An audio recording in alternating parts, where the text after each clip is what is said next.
Hi friends, welcome to shine the word with RG. इस video में हम लोग देखने वाले हैं क्लास 12 से एजुकेशन सब्जेक्ट का चैप्टर 1। इस चैप्टर का नाम है प्राचीन वैदिककालीन शिक्षा, एंशिएंट वैदिक पीरियड एजुकेशन। तो ये चैप्टर आप लोगों के लिए बहुत इंपॉर्टेंट है। तो चलिए हम लोग स्टार्ट करते हैं।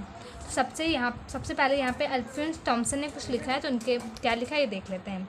शिक्षा भारत में कोई पौधा नहीं है, ऐसा कोई भी देश नहीं है जहाँ ज्ञान के प्रति प्रेम का इससे प्राचीन समय से प्रारंभ हुआ हो अथवा जिनसे इतना स्थायी और शक्तिशाली प्रभाव उत्पन्न हो। वैदिक युग के साधारण व्यक्तियों से लेकर आधुनिक युग के बंगाली दार्शनिक तथा शिक्षकों एवं विद्वानों का एक निर्विघ्न क्रम रहा है। इन्होंने बताया है कि जो हमारी शिक्षा है, जो भारत की शिक्षा है, वो बहुत ही लंबे समय से चली आ रही है और ऐसा कहीं किसी भी देश में नहीं हुआ है। पुरानी शिक्षा किसी भी देश में नहीं है जितनी पुरानी शिक्षा हम लोग के देश में चलती आ रही है। तो यही इन्होंने बताया है। अब आगे चलते हैं हम लोग प्राचीन कालीन शिक्षा की तरफ।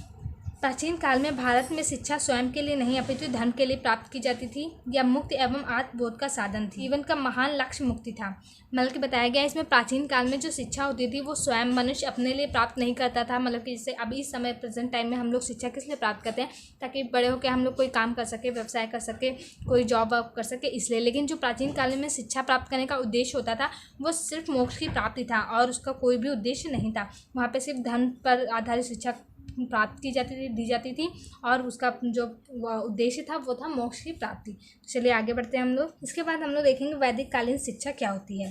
भारतीय इतिहास में वैदिक काल उस काल को कहा गया है जिसमें वेदों की रचना हुई है। मतलब कि वैदिक काल किसे कहा गया है, जहाँ जिस काल में वेदों की रचना हुई है उसी काल को वैदिक काल कह दिया गया है। और वेद क्या होता है ये तो आप सभी जानते ही हैं।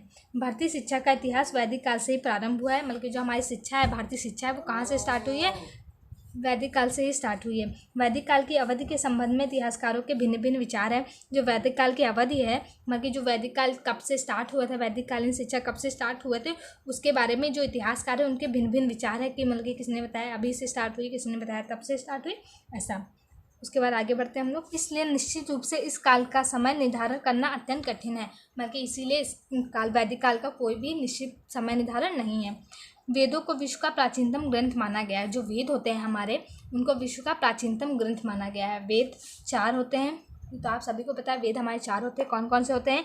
ऋग्वेद, यजुर्वेद, अथर्ववेद और सामवेद।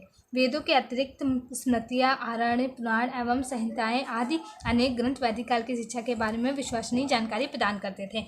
बल्कि इसमें बताया गया है कि जो वैदिक कालीन की शिक्षा थी वो पूर्ण रूप से वेदों पर ही आधारित थी और इसके अलावा स्मृतियाँ, आरण्य, पुराण, इन सब से भी हम लोग को शिक्षा दी जाती थी वैदिक काल में। वैदिक कालीन शिक्षा का समय ईसा पूर्व 6वीं सदी तक माना जाता है। मतलब वैदिक कालीन शिक्षा कब तक चली है? 6वीं सदी तक हमारी वैदिक कालीन शिक्षा ही रही है। अब आगे बढ़ते हैं हम लोग। वैदिक काल में भारतीय समाज में वर्ण व्यवस्था एवं आश्रम व्यवस्था विद्यमान थी। जीवन की अवधि को 100 वर्षों का मान करके 4 भागों में विभाजित किया गया है। इसमें बताया गया है जो वैदिककालीन मनुष्यों की जो जीवन अवधि होती थी वो 100 वर्षों तक होती थी। मतलब कि इससे ज़्यादा भी हो जाती थी, लेकिन उनकी न्यूनतम आयु मानी गई है 100 वर्षों तक। ये वो लोग 100 वर्षों तक जीवित रह लेते थे, जिसके आधार पर उन्होंने उनके जीवन अवधि को 4 वर्गों में बांटा है। किसमें? ब्रह्मचर्य आश्रम, गृहस्थ आश्रम, वानप्रस्थ आश्रम और संन्यास आश्रम। तो ब्रह्मचर्य आश्रम 25 वर्ष की आयु तक होता था। मतलब कि ब्रह्मचर्य आश्रम क्या होता है, जब आप जन्म लेते हैं तब से लेकर 25 वर्ष की आयु तक आप ब्रह्मचर्य आश्रम का ही पालन करते हैं। इसके अंतर्गत आता है मतलब कि विलासिता की कोई भी चीज़ का उपयोग ना करना, एकदम सादगी से जीवन व्यतीत करना ब्रह्मचर्य आश्रम के अंतर्गत आता है। इसके बाद आ जाता है हमारा गृहस्थ आश्रम। तो जो गृहस्थ आश्रम होता था वो 25 से 50 वर्ष की आयु तक होता था।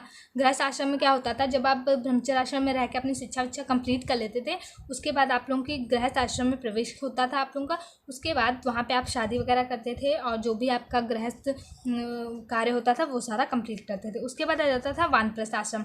जो वानप्रस्थ आश्रम होता था वो 50 वर्ष की आयु से लेकर 75 वर्ष की आयु तक होता था। वानप्रस्थ आश्रम में लोग जो होते थे वो पूजा पाठ करते थे और अपना दान दक्षिणा करते थे। ये सब वो लोग वानप्रस्थ आश्रम में करते थे।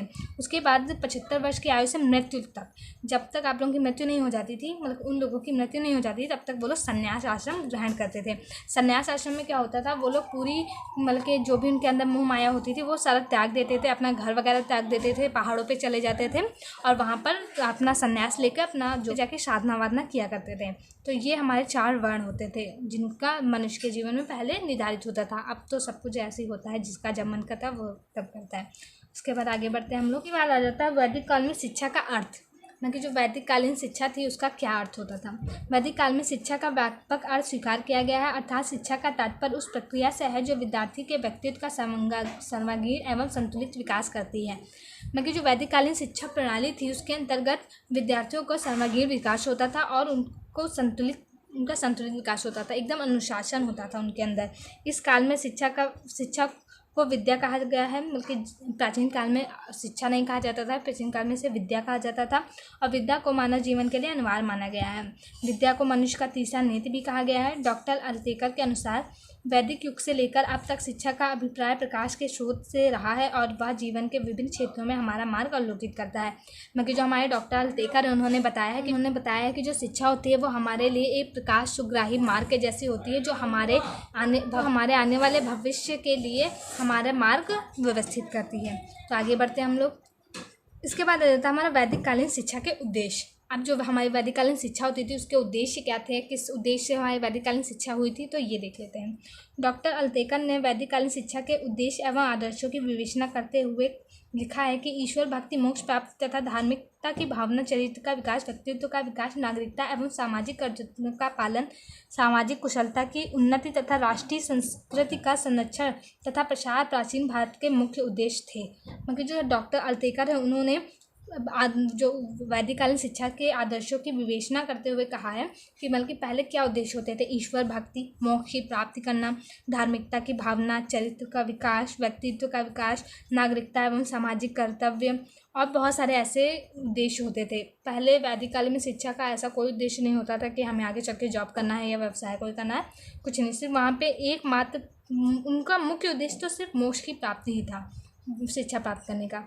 चलिए अब हम लोग इसकी हेडिंग वाइज भी देख सकते हैं, लेकिन मैंने आपको ऐसे बता दिया है कि ईश्वर भक्ति या मतलब कि वहाँ पे शिक्षा किस लिए प्राप्त करते थे, ईश्वर भक्ति के लिए प्राप्त करते थे। Doctor R.K. मुखर्जी ने कहा है, प्राचीनतम वैदिक काव्य में जन्म से ही हम भारतीय साहित्य को पूर्ण धर्म से प्रभावित देखते हैं।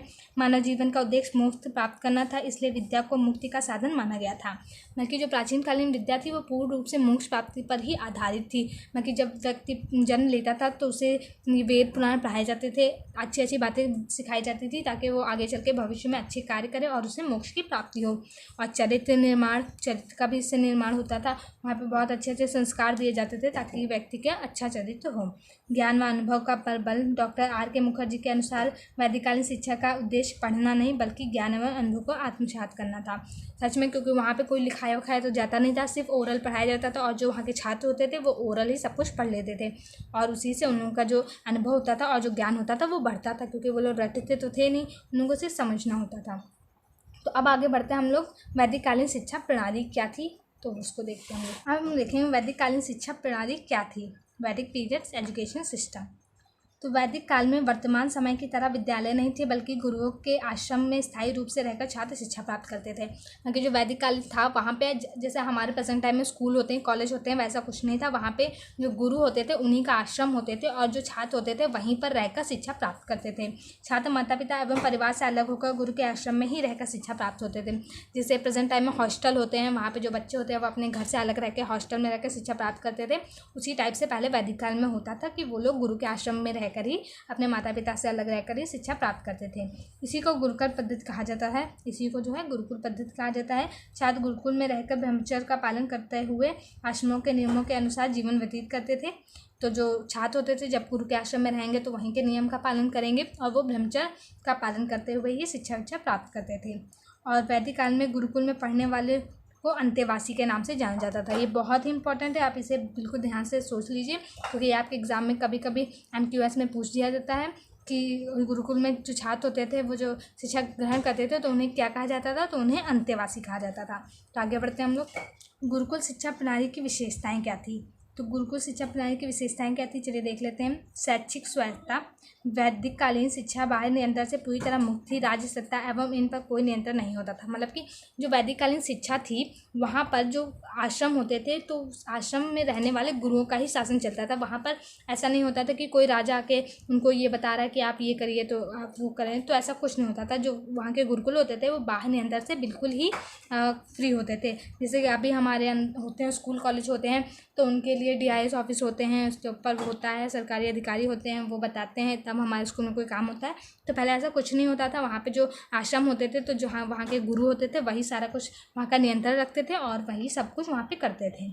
सार्वजनिक तथा निःशुल्क शिक्षा, और जो पहले शिक्षा होती थी वो एकदम सार्वजनिक होती थी और निःशुल्क होती थी। वहाँ पे जो छात्र होते थे वो अपने गुरुओं को सिर्फ लास्ट में गुरु दक्षिणा देते थे और उसके अलावा वो कोई भी शुल्क नहीं देते थे। और जो छात्र होते थे वो अपने गुरुओं का कार्य करते थे, जैसे लकड़ी लाना, भोजन लाना, भिक्षा मांगना, ये सब करके ही वहाँ पे रहते थे और वो लोग कोई भी अपना शुल्क वगैरह नहीं देते थे। इसके बाद आगे बढ़ते हैं हम लोग। अब देखते हैं विद्यार्थी की दिनचर्या। जो वहाँ के विद्यार्थी थे वो एकदम नियमित और अनुशासित होते थे, मतलब कि वो एकदम नियमों के अनुसार रहते थे, वहाँ पे बिल्कुल अनुशासित रहते थे। और प्रत्येक विद्यार्थी के लिए दिनचर्या का निर्धारण इस प्रकार था, मतलब कि वहाँ के प्रत्येक विद्यार्थी के लिए एक दिनचर्या बनाई जाती थी, टाइम टेबल बनाया जाता था, जिनका वो लोग पालन करके वहाँ पर रहते थे। तो फर्स्ट उन लोगों का क्या था काम? ब्रह्म मुहूर्त में उठना तथा नित्य क्रिया से निर्वत होना। मतलब कि जो वहाँ के छात्र होते थे वो ब्रह्म मुहूर्त में उठते थे। ब्रह्म मुहूर्त आपको पता होगा, सुबह 4 बजे, जो मतलब कि सूरज उगने से पहले। तो वो लोग ब्रह्म मुहूर्त में उठते थे और नित्य क्रिया का मतलब होता है जो भी स्नान था वो सब करते थे और निर्वत हो जाते थे। उसके बाद सेकंड होता था गुरु के स्नान के लिए पानी लाना और हवन के लिए लकड़ियाँ कट करना। तो जो बच्चे होते थे वो जब नहा धो लेते थे, तैयार हो जाते थे, उसके बाद वो अपने गुरु के लिए स्नान के लिए पानी लाते थे और वहाँ पर प्रतिदिन हवन होते थे, जिसके लिए वो लोग लकड़ियाँ कट करने जाते थे। थल था हमारा आश्रम की सफाई एवं गायों को धोना। तो वो लोग आश्रम की सफाई करते थे, गायों को धोते थे, अध्ययन करते थे, फिर दोपहर के समय पर बस्ती में जाके भिक्षा मांगना। तो वो लोग भोजन, जब उनके पास रुपये वगैरह तो अपने गुरु को देते नहीं थे, तो जो गुरु होते थे वो भी अब कहाँ से पैसे लाएंगे, तो इसलिए जो छात्र होते थे वो भिक्षाटन करते थे, मतलब कि घर घर जाके भिक्षा मांग के लाते थे, तब उसी से भोजन बनाते थे, तब वो लोग भोजन करते थे।